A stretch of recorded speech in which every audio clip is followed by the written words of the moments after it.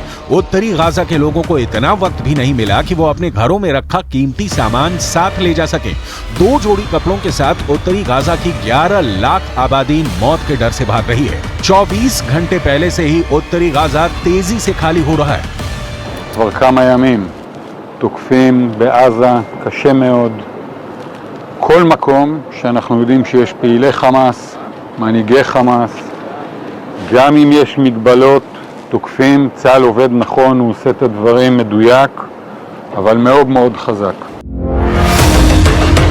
UN ने साफ चेतावनी दी है कि इजरायल का आदेश उत्तरी गाजा में मौत का सैलाब ला रहा है। आप इसी से अंदाजा लगाइए, उत्तर से दक्षिण गाजा की तरफ भाग रहे फिलिस्तीनियों के पास सिर्फ एक हाईवे है, जिस पर हजारों वाहनों में लाखों फिलिस्तीनी भागने को मजबूर हो गए हैं। हमास के लड़ाके उन्हें लाख रोकने की कोशिश कर रहे हैं, लेकिन इजरायली सेना के हमलों का ऐसा खौफ है कि गाजा के लोग हमास के कमांडर और लड़ाकों का आदेश नहीं मान रहे हैं।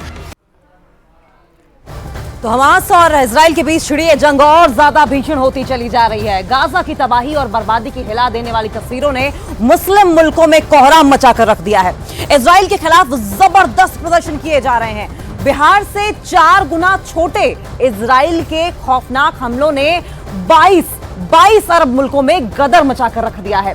अरब लीग ने यह साफ कह दिया है कि इजराइल को इसकी कीमत भुगतनी पड़ेगी। लेकिन इस बीच इजराइल की खुफिया एजेंसी मोसाद और अमेरिका की खुफिया एजेंसी CIA को यह पता चला है कि हमास हिजबुल्लाह के साथ मिलकर इजराइल को जमीन पर तबाह करने का प्लान भी बना चुका है।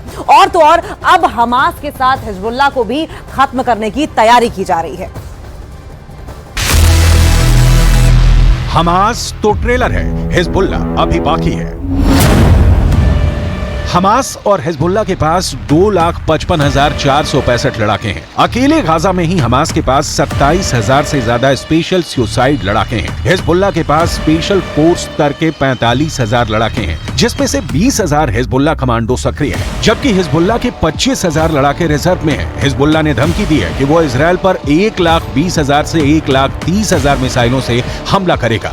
इसके अलावा हिजबुल्लाह ने साफ कर दिया है कि वो इजराइल के टैंकों को एंटी टैंक मिसाइल आत्मघाती ड्रोन से दबा कर डालेगा। यहां तक कि हिजबुल्लाह ने इजराइल के खिलाफ anti ship missile, anti aircraft missile और एयर डिफेंस मिसाइल सिस्टम भी तैनात कर दिए हैं। उत्तरी गाजा से भागे 11 लाख, सुरंग में घुसा हमास। वहीं दूसरी तरफ हमास ने भी इजरायल को जमीन पर हराने के लिए गाजा के इलाकों में सुरंगों में अपना मोर्चा पूरी तरह से एक्टिव कर दिया है। एक अनुमान के मुताबिक हमास ने गाजा में लगभग 150 वर्ग किलोमीटर लंबी सुरंगें बना ली हैं। हमास के लड़ाकों को सुरंग युद्ध में महारत हासिल है। हमास इन्हीं सुरंगों से इजरायली सेना पर लगातार रॉकेट और छोटी मिसाइलें दाग रहा है। 7 अक्टूबर से अब तक 10,000 से ज्यादा रॉकेट हमास इजरायल के इलाकों में दाग चुका है। हम आपको बता दें, साल 2014 में इजरायल ने 40 मिनट तक 160 फाइटर जेट से हमास के सुरंगों पर हमला किया था। उसके बावजूद हमास का सफाया नहीं हो पाया था। इसीलिए इजरायली सेना इस बार हमास की सुरंगों को पूरी तरह से साफ कर देना चाहती है। इसीलिए इजरायल ने पूरा उत्तरी गाजा खाली करने का आदेश दे दिया है। उत्तरी गाजा में इजराइल बहुत बड़े हमले की तैयारी कर चुका है। मैं खुद देख चुका हूं कि इजराइल की IDF बड़े हथियार, तोप, टैंक और बख्तरबंद गाड़ियों को गाजा बॉर्डर पर पहुंचा रहा है। इस बार इजराइल ऐसे युद्ध की तैयारी में है जिससे गाजा और पूरे मिडिल ईस्ट की तस्वीर और तकदीर बदल जाएगी। वहीं दूसरी तरफ ये भी खबर आ रही है कि हमास के साथ साथ सीरिया, लेबनान और ईरान ने भी इजरायल की राजधानी तेल अवीव को तबाह करने का प्लान तैयार किया है, जो वाकई बेहद खतरनाक है। ईरान की टॉप लीडरशिप हमेशा हमास का साथ देती है और अब ईरान हमास और हिजबुल्लाह के जरिए इजरायल को जंग में हराने की कोशिश कर रहा है। जरा देखिए ईरान के सर्वोच्च नेता खामनेई इजरायल पर हुए हमास के हमले को लेकर क्या कह रहे हैं।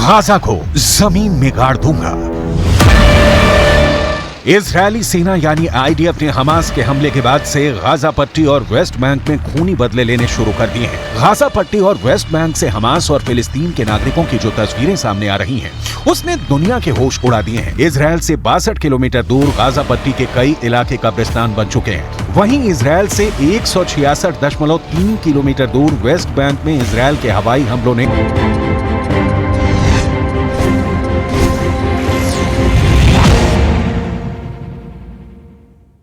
वेलकम बैक व्यूअर्स, आप देख रहे हैं वीकेंड का सबसे भरोसेमंद कार्यक्रम ये देश है हमारा। गौरव भाटिया, क्या इजराइल से राष्ट्रवाद हमारे देश की पॉलिटिकल पार्टीज को सीखना चाहिए, हमारे देश के नागरिकों को सीखना चाहिए? सवाल बहुत सीधा है मेरा उत्तर भी बिल्कुल सीधा है। भारत वो देश है जिसने विश्व को युद्ध नहीं बुद्ध दिया है, और इजराइल सीखेगा हमसे राष्ट्रवाद। मैं आपको बताता हूं क्यों। ये जो डिबेट हो रही है, इस डिबेट में एक बात समझिएगा अमीश जी, हम लोग ये बात उठा रहे हैं, अगर आपकी मांग ठीक है उसको पाने का तरीका भी ठीक होना चाहिए। हम लोग गुलाम थे, एक स्वतंत्रता पूरा आंदोलन चला, बलात्कार नहीं किए गए, बच्चों के सर नहीं काटे गए। क्यों नहीं हुआ आपको मालूम है? क्योंकि नैतिकता के पैमाने में सबसे मजबूती से कोई खड़ा था तो वो भारत खड़ा था। मांग भी ठीक है, रास्ता भी ठीक है। लेकिन मेरा काउंटर क्वेश्चन है गौरव जी, आपने बोला कि हमें राष्ट्रवाद इजराइल से नहीं सीखना चाहिए, उल्टा इजराइल को भारत से राष्ट्रवाद सीखना चाहिए। क्या सीखे? सबूत मांगते हैं हमारे यहां पर लोग, क्या सीखे? इजराइल के सैनिक वहां किसको मार के आए गाजा पट्टी के अंदर? सबूत दें इजराइल के सैनिक आकर, नेतन्याहू आकर। हमारे देश में एक नेता नहीं, कई नेताओं ने सबूत मांगा है, सबूत मांगा है। फॉरेन पॉलिसी कैसे आ गई इसके अंदर? फॉरेन पॉलिसी कैसे आ गई इसके अंदर? Gaurav Bhatia, reply to my question. Bharat देश जो है हमारे घर की तरह है, ये हमारा घर है। आप बताइए, घर की एक किवाड़ में अगर दीमक आ जाए तो पूरा घर गंदा हो जाता है क्या? उस दीमक को मार दिया जाता है। तो जो सबूत गैंग है, जो ला इलाहा इल्लल्लाह हमारा रिश्ता है आतंकवादियों से, वो आप धर्म विशेष के खिलाफ ना बोलें। ये तरीका ठीक नहीं है सर, आप धर्म विशेष के खिलाफ ना बोलें। अटल बिहारी वाजपेयी जी से, अरे फोन में बड़ी सारी चीजें आती हैं, सब दिखाते रहिए। अटल बिहारी वाजपेयी जी से वो कह रहे हैं भूमि उनकी है फलस्तीनियों की। अटल बिहारी प्रधानमंत्री रहे वो। अच्छा ठीक है, आप 10 सेकंड। कौन सा तरीका है? घबरा गए क्या? घबरा नहीं दिखा रहे हैं आप। दीमक बोला तो एकदम से इन्होंने घबरा के निकाल लिया मोबाइल। ऐसा क्यों है? आपको नहीं, आप भूल रहे हैं। हाजी खान, आप तस्लीम मेहमानी को बोलने दीजिए, आप सेल्फ कॉल कर रहे हैं लगातार। झूठ बोलते हो। हाजी खान, निवेदन मानिए मेरा। हाजी खान, जो बात मैं कह रहा था, आप हमास के आतंकियों की तुलना चंद्रशेखर आजाद से, आप भगत सिंह जी से करेंगे? अरे भगत सिंह जी के किसी ने करी तो नहीं? क्यों नहीं करी है? आप सारी चर्चाएं उठा लीजिए पिछले 3 दिन की, जितने लोग आ रहे हैं फंडामेंटलिस्ट, कुछ आम लोगों ने करी है, वो सारे लोग कह रहे हैं कि ये भी एक स्वतंत्रता का युद्ध चल रहा है। और मैं कहूंगा उनके जूते की नोक के बराबर नहीं है ये लोग जो ये बात उठा रहे हैं। एक बात अभी नहीं, अब गौरव, अब तस्लीम मेहमानी की बारी है, तस्लीम मेहमानी की बारी है। मैं आपको मौका दे रहा हूं। उसके बाद वो कह रहे हैं चुनाव हार रहे हैं इसलिए ज्यादा बोल रहे हैं, उसी का माहौल बनाना चाह रहे हैं। पिछली बार आए थे दिल्ली चुनाव में ऐसे ही बोल रहे थे, उसके बाद इनकी जमानत जब्त हो गई, 149 वोट आए थे भाई साहब। बताइए, वोट सबके गिन के रखते हैं आप। बात को मैं गंभीरता से नहीं लेता हूं। ये वही है जो लोकतंत्र में चुनाव लड़ना भी बड़ी बात है। शाहीन बाग में बिरयानी खा के आ जाते थे रोज शाम को, कह रहे थे आंदोलन करेंगे। तस्लीम मेहमानी आपके वो ज्यादा इंपॉर्टेंट है, मैं कहीं और जाके बात करूंगा। आपके पास आ रहा हूं मैं, यहाँ पर मैं आपके पास आ रहा हूं। चुनाव हारने वाले लोग यहाँ पर बैठ के और ये क्या बात करेंगे?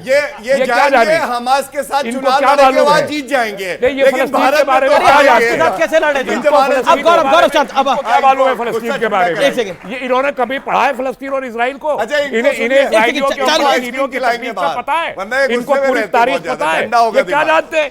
ये बोल नहीं सकते, इनके पास कोई मैटर नहीं है फलस्तीन के बारे में, इसलिए ये इधर उधर बावलों की तरह अकेले चले जा रहे और चुनाव के लिए निशाना साध रहे। इसलिए नहीं आए हम यहाँ पर, टाइम वेस्ट करने के लिए। हमारे पास इसी बोलिए, चलिए आपको चुनौती देता हूं, बोलिए हमास आतंकवादी। ठीक है, बोल रहे तो बोलिए। तुम्हारे मुंह की चीनी से बात करें, हवा निकल गई, अब हमारे पे बोल नहीं पाएंगे।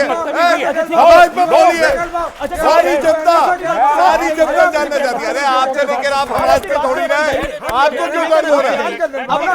मैं हमारे में कहता हूँ बोलो तो ये चिल्लाने लगते हैं। बहुत सा रिश्ता जुड़ा है हमारे, हम लोगों को खड़ा करके हमें बेइज्जत किया जाता है। अपनी बात को ये कोई बात है? यह राष्ट्रवादी, ये राष्ट्रवादी है। नहीं तो क्या है? एक सेकंड, गौरव आप इस संतन से जुदा कर देना, हाथ में ले लेंगे तो भी कहेंगे भारत हमारी तरह नहीं है। अरे छोड़िए, हमारे को आतंकवादी संगठन नहीं बोल सकते इस देश को, मिटा देना देश के लिए हमें, बेकार की बात है, नहीं बोल पाएंगे। प्रधानमंत्री से पूछ के आए, प्रधानमंत्री से पूछे, अरे हमारे आतंकवादी है कि नहीं? की बातें चैलेंज कर रहा हूँ, प्रधानमंत्री से। हमारे के जुड़वा भाई यहाँ खड़े हुए हैं, हमें सिखाएंगे। ये पूछ के आए प्रधानमंत्री से, मैं मान जाऊंगा। प्रधानमंत्री कहे नाम लेके कि हमास आतंकवादी है, मैं मान जाऊंगा। क्या बोल रहे हैं? चैलेंज कर रहा हूँ, क्या है? 3 बार बोल चुके प्रधानमंत्री। पर आपको लगता है आपकी क्या राय है? आप एक सेकंड, लेकिन आपने बोला कि मैं हमास पे बात करूंगा, मैं पैलेस्टाइन पे बात करूंगा, विषय पे बात करूंगा। आप बताइए, इस देश के अंदर तौकीर रजा जैसे नेता हैं या फिर मौलाना हैं, वो जिस तरह की बयानबाजी कर रहे हैं, क्या आपको, और आप कह रहे हैं कि हम प्रधानमंत्री मोदी के मुंह से सुनना चाहते हैं। प्रधानमंत्री मोदी तो कहते हैं कि मैंने 9.5 साल में बहुत अच्छा काम किया है, मैं तो दोबारा चुन के आ रहा हूं, तो उनकी बात मानते हैं आप? नहीं ना। ऐसे ही आप हमास के विषय में कह रहे हैं कि मैं प्रधानमंत्री के मुंह से सुनना चाहता हूं, इस पर आप बोलना नहीं चाहते, ऐसा क्यों? देखिए, ये डिप्लोमेसी का इशू है, लोकल पॉलिटिक्स का इशू नहीं है। एक सेकेंड, तो अगर डिप्लोमेसी का इशू है और इसमें कोरे हैं गौरव भाटिया, तो मैं यही कहूंगा कि प्रधानमंत्री ने 3 बार स्टेटमेंट दे दिया, 7 तारीख से अब तक उन्होंने हमास का नाम क्यों नहीं लिया? इसका जवाब तो प्रधानमंत्री बता सकते हैं ना। कल हमारे जो MEA के स्पोक्स पर्सन है, आप कह रहे हैं कि डबल स्टैंडर्ड है, यहां कुछ और है और डिप्लोमेसी में कुछ और है। देखिए, कल MEA के स्पोक्स पर्सन ने भी जब बात की, उनसे भी ये सवाल किया गया कि क्या हमास को हम ऑफिशियली एक आतंकवादी संस्था घोषित करेंगे? आप क्या मानते हैं हमास तो को? उन्होंने ये कहा कि नहीं, क्या मानते पहले जो स्टैंड है भारत का वो तो जान लीजिए। उन्होंने ये कहा कि मैं रेलिवेंट अथॉरिटी नहीं हूं, अथॉरिटी नहीं हूं। प्राइम मिनिस्टर के स्टेटमेंट को उन्होंने पूछा गया MEA के स्पोक्स पर्सन से, उन्होंने कहा प्राइम मिनिस्टर का पर्सनल स्टेटमेंट है, मैं इस पे कमेंट नहीं करूंगा। ओके, के सेना reply to this, then audience अपने सवाल तैयार रखिए, आप सवाल तैयार रखिए, मैं आ रहा हूं आपके पास। जी 40 सेकंड शार्प रिप्लाई। विदेश मंत्रालय को ये बता रहे हैं क्या बोला, आप देख लीजिए, ऑनलाइन है और हमने तो उसको देखा भी है। देखिए बात क्या है, 3 बड़े हमले हुए हैं पूरे। हमास आतंकी संगठन है कि नहीं है आपके अनुसार? टोटल, इसमें कोई शक लगता क्यों? है? इसके 2 कारण बताइए। यूनाइटेड नेशंस ने कह रखा है हम सिग्नेटरी हैं। पहला तो ये सुने जबरदस्ती झूठ बोल रहे हैं आप। यूनाइटेड स्टेट्स आपको पता नहीं है, सारे देशों ने कह रखा है, अमेरिका ने कह रखा है, बाकी किसी ने नहीं कहा है, बस सिर्फ मानी जी ने नहीं कहा है। वो कह रहे हैं कि यूनाइटेड नेशंस ने कह रखा है हम सिग्नेटरी हैं। इनको नहीं पता, कुछ नहीं पता है। यूनाइटेड नेशंस ने 9 अक्टूबर की अपनी मीटिंग में भी अमेरिका और इजराइल के दबाव के बावजूद उसको आतंकवादी संगठन नहीं कहा। ठीक है, गौरव भाटिया वो कह रहा आतंकी संगठन नहीं कहा। मैं देखिए, एक मिनट देखिए, मैं यहाँ पे इनको समझाने के लिए हूं नहीं, इनको क्योंकि समझ में आएगा नहीं। ये सोते हुए नाटक कर रहे हैं कि मैं सोया हूं, ये सोए हैं नहीं। प्रधानमंत्री जी का ट्वीट इसीलिए लेके आया हूं। क्या बोला है? शांत होइए पहले, आप बीच में अगर दोबारा बोले अच्छा नहीं है, अच्छा नहीं है, बस बोल दिया। आप इसमें क्या है, आप चीन जाइए, हक्का नूडल्स खाइए, आप सूप पीजिए, बीच में क्यों? गलत बात है अमीर जी, मेरे बीच में ना बोले बस, क्योंकि इन्हें पता ही नहीं है, आपको पता चलिए सुनिए, एक मिनट पहले सुनिए। आप वो कह रहे हैं यूनाइटेड नेशंस ने करा है कि नहीं? यूनाइटेड नेशंस चुप रही है। क्यों चुप रही है? पहले की हिस्ट्री पता ही नहीं है, ना बोला हो तो अच्छा ठीक है, अच्छा ऑडियंस की बात जाता हूं, मैं ऑडियंस की बात जा रहा हूं, मैं ऑडियंस की बात जा रहा हूं। नहीं, अभी मैं अपनी बात पूरी करना चाहूंगा। पहली चीज, अमीश भाई आपने एक प्रश्न पूछा था कि ऑपोजिशन क्यों प्रश्न पूछता है प्रधानमंत्री से और बीजेपी और सरकार से? सबूत मांगता है ना, बिल्कुल मांगना चाहिए, क्योंकि प्रेजेंट गवर्नमेंट अमेरिका की लाइन को फॉलो करती है। मेरा ये आरोप है, उनके हिसाब से फॉरेन पॉलिसी डिसाइड करती है, मुझे दिखाना है, कैपिटलिज्म को फॉलो करती है, प्रेशर में आती है, जैसा इजराइल क्या सबूत मांगने चाहिए भारत की सेना से? जो जिसको लगता है वो हाथ खड़ा करे, सबूत मांगना चाहिए। जिसको लगता है नहीं मांगना चाहिए वो अपना हाथ खड़ा करे, नहीं मांगने चाहिए सबूत, वो अपना हाथ खड़ा करे। पूछना हर नागरिक का फर्ज है। नहीं मांगने चाहिए सबूत भारतीय सेना से, प्रजातंत्र नहीं होगा। आप हाथ खड़ा करें जो चाहते हैं, आप कहते तो हाथ खड़ा करिए जो देखिए ओवरऑल कम से कम 95% लोग कह रहे हैं कि नहीं मांगने चाहिए सेना से सबूत। इकबाल साहब का एक लाइन है कि मजहब नहीं सिखाता आपस में बैर रखना। बहुत शानदार बात है। ठीक, तो मुझे तो ऐसा आगे देखकर लग रहा है कि मजहब हमें आपस में बैर रखना सिखा रहा है अभी। तो क्या ये आप लोगों के अनुसार सही है या गलत है? ये आपके अनुसार सही है कि गलत है? हमारे हिसाब से तो ये गलत है। मजहब के हिसाब से लड़ना नहीं चाहिए मजहब के नाम पर। लेकिन ये भारतीय जनता पार्टी की नीति है। 80-20 की राजनीति करो, हिंदू मुसलमान वाद करो, वोट को पोलराइज करो और सत्ता में आने की कोशिश करो। आप ये भाटिया सर से बताएंगे, भाटिया सर से जानना चाहते हैं। भाटिया सर से इजराइल वाले मामले में 80-20 कैसे आ गए? गौरव भाटिया जवाब। अगर धर्म और देश में टकराव आए, विचारधारा का भी, संविधान और धर्म में टकराव आए, हर बार देश पहले होगा, संविधान पहले होगा, यही हमारी सीख है। और तभी हम लोग पंथ निरपेक्ष रह सकते हैं, भाई बहन बन के रह सकते हैं। भारत हमास को आतंकवादी संगठन मानता है, दूसरी ओर फिलिस्तीन की आज़ादी भी चाहता है। तो क्या भारत दो नाव पे सवारी कर रहा है? उन्होंने बोला क्या देश कंफ्यूज्ड है, हमारा देश की डिप्लोमेसी कंफ्यूज्ड है? ये एक सवाल आया, इसका जवाब। देश बिल्कुल कंफ्यूज नहीं है। पहली बात, जैसा सिन्हा जी ने कहा, हमें समझना होगा कि पैलेस्टाइन और हमास एक नहीं है। और मैं इसीलिए नरेंद्र मोदी जी का ये वक्तव्य जो है ये लेके आया। उन्होंने बिल्कुल स्पष्ट किया कि निर्दोष मारे गए हैं और आतंकवादी संगठन जिसने मारा है उसकी निंदा करते हैं और निर्दोष लोगों के साथ खड़े हैं। मारा किसने? हमास ने। ये विश्व को पता है। अब इनकी समझ कम है तो अब क्या कर सके।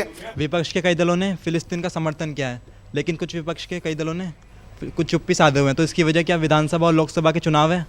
क्या वोट बैंक की पॉलिटिक्स के लिए सब कुछ हो रहा है? फलस्तीन के इशू को लेके भारत में जो कुछ हो रहा है ये वोट बैंक की पॉलिटिक्स है, जिसमें तो कांग्रेस भी इन्वॉल्व है। तो शुरू तो कांग्रेस ने करा ना, कांग्रेस का। लेकिन अब आप देखिए वोट बैंक की पॉलिटिक्स का नतीजा क्या है। मध्य प्रदेश की एक बड़ी खबर है, भारत जोड़ो यात्रा का पोस्टर दिखाया और जेल में चले गए। आपने बोला भारत जोड़ो यात्रा का पोस्टर दिखाया और जेल में चले गए, ये सऊदी अरब में हुआ है। एक जनाब कांग्रेस के नेता है, ब्लॉक प्रमुख है रजा कादरी, वो मक्का में कांग्रेस का पोस्टर लगाकर खड़े हुए थे, उनको पकड़ लिया गया। उनको असल में फरवरी में आना था, लेकिन वो अक्टूबर में आए हैं। 8 महीने वहां जेल में रहे हैं वो, भारत जोड़ो यात्रा का पोस्टर दिखाने के चक्कर में। वो भी वोट बैंक के चक्कर में घूम रहे थे। उनको लग रहा था वहां मैं पोस्टर दिखा दूंगा, यहां मुझे टिकट मिल जाएगी और कांग्रेस खुश हो जाएगी और मैं जीत जाऊंगा। लेकिन जनाब पहुंच गए सीधा जेल के अंदर। वो पीछे उनकी तस्वीर चल रही है। ये सच्चाई है। और हालांकि वो डिनाई कर रहे हैं कि उनको कोड़े नहीं पड़े हैं, लेकिन प्रावधान सऊदी अरब में कोड़े पड़ने का भी है। और सोशल मीडिया पे वायरल है कि उनको 80 से 90 कोड़े भी पड़े हैं इसके बदले। तो ये हालात हुए हैं। तो वोट बैंक की आपने जो बात करी, तो वोट बैंक के हालात तो ये है। गौरव भाटिया, इस वोट बैंक की पॉलिटिक्स पे आप कुछ कहना चाहते हैं? देखिए, अबे भारत तो था नहीं, आप मंदिर में कुछ दिखा के आ जाओगे, आपको कोई कुछ पकड़ेगा नहीं। वो सऊदी था, पकड़ के जेल में भी डाला। और जो सोशल मीडिया पे चल रहा है, मुझे नहीं पता कितना सही है गलत है, वो तो डिनाई कर रहे हैं, कोड़े भी पड़ गए हैं उनको साथ में। गौरव भाटिया, देखिए ऐसा है, जो कांग्रेस तो सावधानी बरती, आगे से कोई ना करे ऐसा कर्म। कांग्रेस बिना सोचे समझे हर गड्ढे में कूद जाती है, हर डिबेट में आती है। अमीर जी आज गायब है, आपको मालूम है क्यों? क्योंकि वोट बैंक ना खिसक जाए मेरा, इसलिए डिबेट ही पे ना हो। और ये उनका रेजोल्यूशन है। कहीं भी हमास की निंदा नहीं करी और कहीं भी ये नहीं कहा है कि जो निर्दोष लोग प्रताड़ित किए जा रहे हैं उनके साथ कांग्रेस पार्टी खड़ी है। इसकी वजह क्या है? इसकी वजह यह है, इनको ये लगता है जो भारत का मुसलमान है, जो अपने वतन से प्यार करता है, वो ऐसी कट्टर सोच के साथ खड़ा होगा। और मैं दावे से कहता हूं, यहां का मुसलमान भी कांग्रेस को लात मारेगा या तुष्टीकरण जो पार्टी करती है। क्यों लग रहा है इंडिया गठबंधन को, इंडिया गठबंधन को क्यों लग रहा है खड़ा नहीं होगा? हमास के समर्थन से या फिर पैलेस्टाइन के इनडायरेक्टली समर्थन से, उनकी निर्ममता के समर्थन से उनको फायदा मिल जाएगा देश के अंदर। कोई भी निर्ममता आतंकवाद के साथ नहीं है, INDIA का कोई भी घटक दल साथ में नहीं है, लेकिन पैलेस्टीन के साथ हैं, उनके कॉज के साथ हैं। ओपन एयर तो आज की डेट में हमास क्या कर रहा है? रह रहे हैं पैलेस्टीनियंस। आप इजराइल की निंदा करिए जो 70 साल से किया है पैलेस्टीनियन लोगों के खिलाफ बलात्कार किया जा रहा है, उनकी निंदा करें।